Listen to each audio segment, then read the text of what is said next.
is a complete regression. Is a regression to prior to 1947 and 1950, and that is the frightening part of the last 10 years. इतना damage हुआ है, इतना नुकसान हुआ है कि उसको भी थोड़ा सा सुधारने में बहुत समय भी जाएगा और बहुत मेहनत भी जाएगी और हमें क्लैरिटी भी रखनी पड़ेगी, नॉन कॉम्प्रोमाइजिंग क्लैरिटी भी रखनी पड़ेगी। और चूँकि हम प्रवीण को भी आज बहुत याद करते हैं और करना भी चाहिए, मुझे ये भी कहना है कि प्रवीण खुद भी चाहते हैं कि he is always in the collective mindset, कि हम ये भी थोड़ा सा याद करें कि कितने हमारे लोग जेल में, कश्मीर में पत्रकार जेल, भीमा कोरेगांव केस को लेकर महेश राउत को बेल मिल जाता है बॉम्बे हाई कोर्ट से, मगर सुप्रीम कोर्ट आज सुनवाई करने का समय नहीं। ज्योति जगताप का नाम लिया गया, भीमा कोरेगांव के केस में भी बहुत बड़ी किताब छपी है। 2020 में एंटी सीए मूवमेंट में जो नौजवानों ने आगवानी की थी, the leadership of the anti CA movement, Umar Khalid, Gulfishan, Fatima, Miran Haider, all are still languishing in jail. And the most eminent and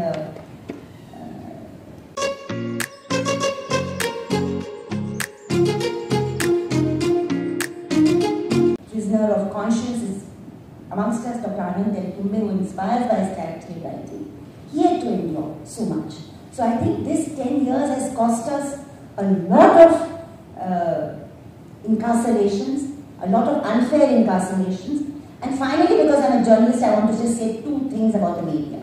One is, I want to say that much has been possible this 10 years for the regime because of the complete sellout by the media. अगर पत्रकारिता ने अपने आप और अपने ज़मीर को इस तरह बिक नहीं देता, बेचा नहीं होता, तो इस तरह की वेपनाइजेशन और इस तरह का टारगेटिंग इतना आसान नहीं होता। हम 35 साल से और हमने देखा कि बड़े से बड़े कमर्शियल अखबारों में कुछ तो जगह रहती थी, there should be some place for dissent, there should be some place for coverage of protest. आपने ये सब छीन लिया, आपने सब इसको कमर्शलाइज कर दिया, या तो खरीदवा लिया या तो दबा दिया गया, and that is why I feel that the abdication of the media in the last 10 years is something that requires particular study and particular attention. That the structure of the media that Sainath has been talking about for years, the kind of close conspiratorial collaboration between the parliament, mining company owners, mobile company owners, and parliamentarians and TV channel owners that has completely squeezed out any issue discussion on mainline electronic television. I don't call it mainline anymore. I think we should call it commercial. It's pure commercial. And finally, therefore, I'd like to end on a point of hope that if we are to see a little bit of the light at the end of the tunnel on June 4th, I salute all the independent YouTubers, journalists, independent digital platforms in every language. They are doing so with great difficulty. They are doing so at great personal risk. And I know that many of them are close friends, and they are worried that if the magic does not happen on June 4th, they are all going to be in serious trouble. Because today, the narrative is not being set by the commercial television media. The narrative is actually being thirsty and followed very meticulously by the independent media. Let's not call it alternative.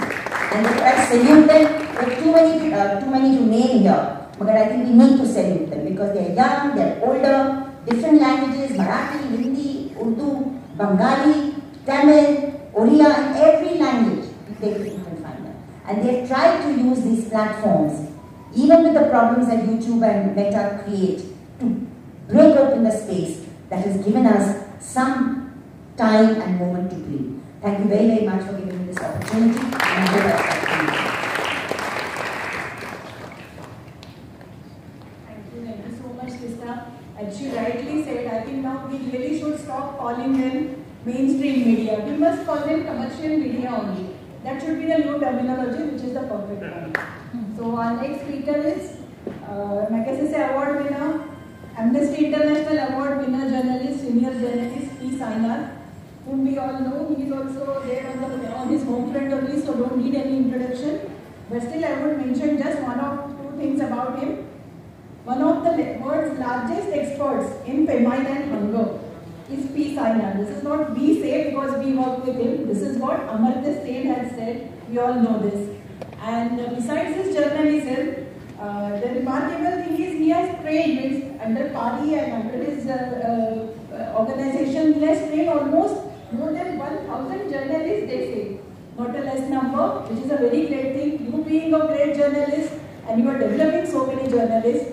We are lucky to have him today with us. He's a high flyer. Very rarely we see him in Mumbai. He's there today. I welcome him and I wish him to come here and please come. It's one of those situations where I know the authors, the translators, the publishers, just about everybody, for some of them, like Maya, for decades, and Medha for years.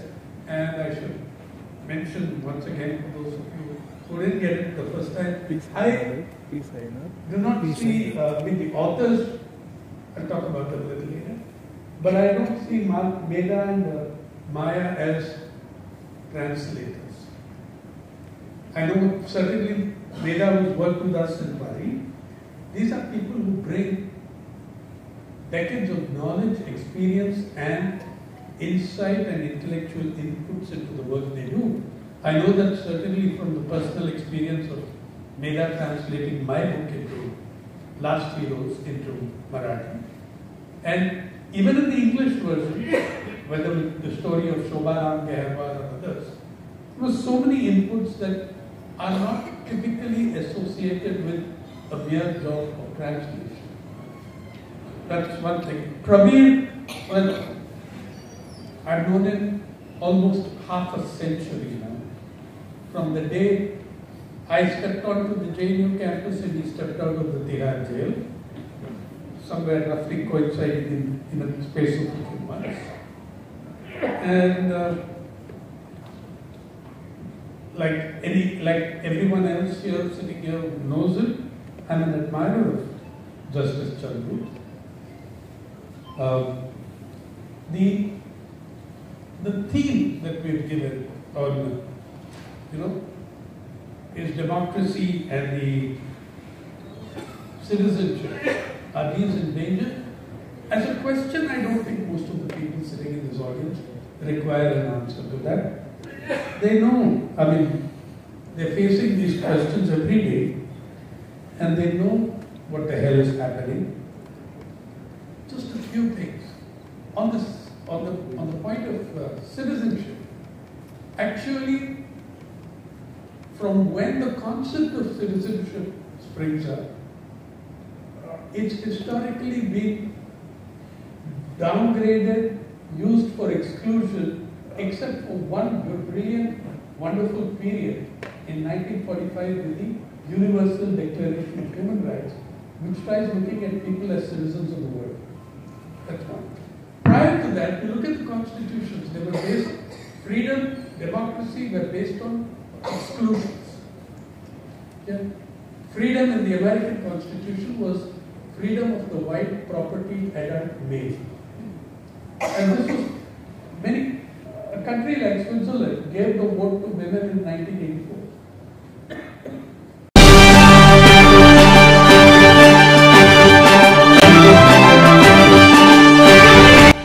नमस्कार, आपण पाहताय महाराष्ट्र संध्या news channel आवाज महाराष्ट्राचा। Ration दुकानात काळा बाजार, पाणी खात्यात पाणी मुरतय, पोलीस ऐकूनच घेत नाहीत, अनधिकृत बांधकाम करणारी माफिया, पैसे दिल्याशिवाय कामच होत नाही, प्रशासन निद्रा अवस्थेत। थांबा, घाबरू नका, आम्ही आहोत तुमच्या सोबत। समाजातील अनिष्ट प्रवृत्तींना आरसा दाखवण्याची आणि अन्यायाला वाचा फोडण्याची आम्ही हिम्मत दाखवतो। साथ तुमची हिम्मत आमची। होला हो करता येत नाही आम्हाला, आम्ही प्रश्न विचारणारच धडक बेधडक। महाराष्ट्र संध्या यूट्यूब न्यूज चॅनेल आवाज महाराष्ट्राचा चॅनेल लाईक करा, शेअर करा, सबस्क्राइब करा, कमेंट्स करा। आपल्या सातत्यपूर्ण सहयोगाबद्दल धन्यवाद। तानाजी कांबळे, संपादक